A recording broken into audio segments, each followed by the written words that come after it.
جھکائے چلا جاتا تھا. ایک دن شیطان نے ورغلایا، وہ برائی کے ارادے سے اس عورت کی طرف بڑھا.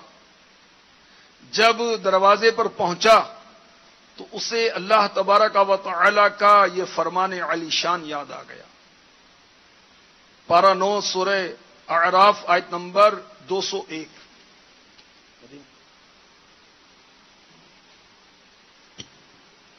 ان الذين اتقوا اذا مسهم طائف من الشيطان تذكروا فاذا هم مبصرون. ترجمہ کنز الایمان. بے شک وہ جو ڈر والے ہیں جب انہیں کسی شیطانی خیال کی ٹھیس لگتی ہے ہوشیار ہو جاتے ہیں، اسی وقت ان کی آنکھیں کھل جاتی ہیں. اس آیت کے یاد آتے ہی اللہ تعالیٰ کا خوف غالب ہوا.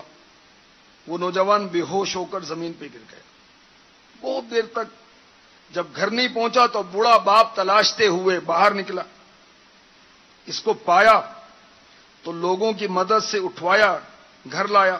جب ہوش آیا تو باپ نے پوچھا بیٹا سچ سچ بتا کیا معاملہ ہے. تو نوجوان نے سچ سچ سارا واقعہ سنا دی.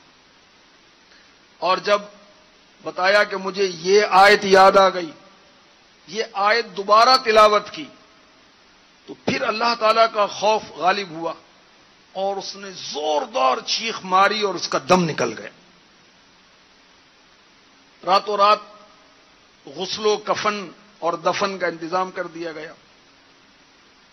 یہ واقعہ فاروق اعظم رضی اللہ تعالی عنہ کی خدمت میں پیش کیا گیا تو آپ اس کے والد کے پاس تعزیت کرنے کے لیے تشریف لائے.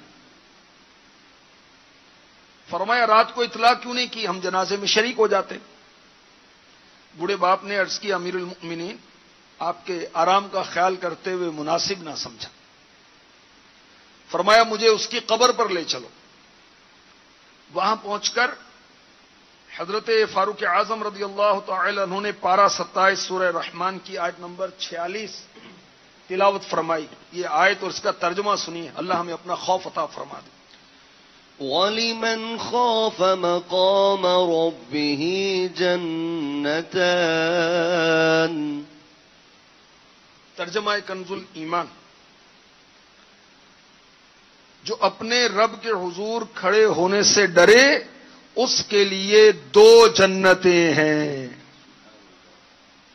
فاروق اعظم نے یہ تلاوت جب کی سورہ رحمان کی یہ آیت وَلِمَنْ خَافَ مَقَامَ رَبِّهِ جَنَّتَانِ، تو قبر سے اس نوجوان نے بآواز بلند پکار کر کہا یا امیر المؤمنین، بے شک میرے رب نے مجھے 2 جنتیں عطا فرما دی ہیں. سبحان اللہ. تو خوف خدا یہ جنت میں لے جانے والا عمل ہے. کون سی جنت؟ جو رب کی رحمت کی جگہ ہے. کون سی جنت؟ جہاں پر سونے اور چاندی کی اینٹیں ہیں. وہ جنت جہاں پر کبھی فنا نہیں ہے، ہمیشگی ہے. وہ جنت جہاں موت نہیں ہے، جہاں تکلیف نہیں ہے، جہاں پسینہ نہیں آئے گا، جہاں کپڑے پرانے نہیں ہوں گے، جہاں سے کبھی نکالا نہیں جائے گا، جہاں کی نعمتیں کبھی بھی ختم نہیں ہوں گی. جو خوف خدا والا ہے اللہ تبارک و تعالی اسے اپنے کرم سے جنت عطا فرمائے. وَلِمَنْ خَافَ مَقَامَ رَبِّهِ جَنَّتَانِ. اور جو اپنے رب کے حضور کھڑے ہونے سے ڈرے اس کے لیے 2 جنتیں ہیں. مفتی نعیم الدین مراد آبادی رحمۃ اللہ تعالی علیہ تفسیر خزائن العرفان میں لکھتے ہیں جس سے اپنے رب کے حضور روز قیامت موقف میں حساب کے لیے کھڑے ہونے کا ڈر ہو. وہ ڈرے کہ رب کی بارگاہ میں حاضر ہونا ہے اور وہ معاصی ترک کرے، گناہ چھوڑ دے، فرائض بجا لائے. اس کے لیے 2 جنتیں ہیں. کون سی جنتیں؟ جنت عدن اور جنت نعیم. اور یہ بھی کہا گیا اس کے لیے 2 جنتیں کیوں ہیں؟ ایک جنت رب سے ڈرنے کا صلہ اور ایک شہوت یعنی بری خواہش ترک کرنے کا صلہ. اللہ تعالی ہمیں اپنا خوف عطا فرمائے اور ہمیں بے حساب جنت میں داخل ہونے والے خوش نصیبوں میں شامل فرما لے.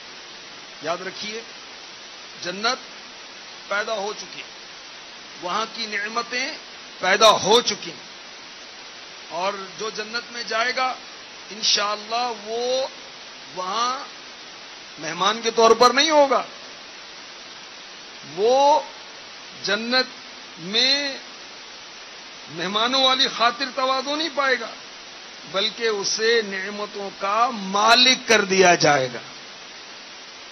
اللہم انی اسألک الجنت الفردوس بغیر حساب. آمین آمین آمین بجاہ النبی الامین صلی اللہ تعالی علیہ وآلہ وسلم. رحمت مغفرت دو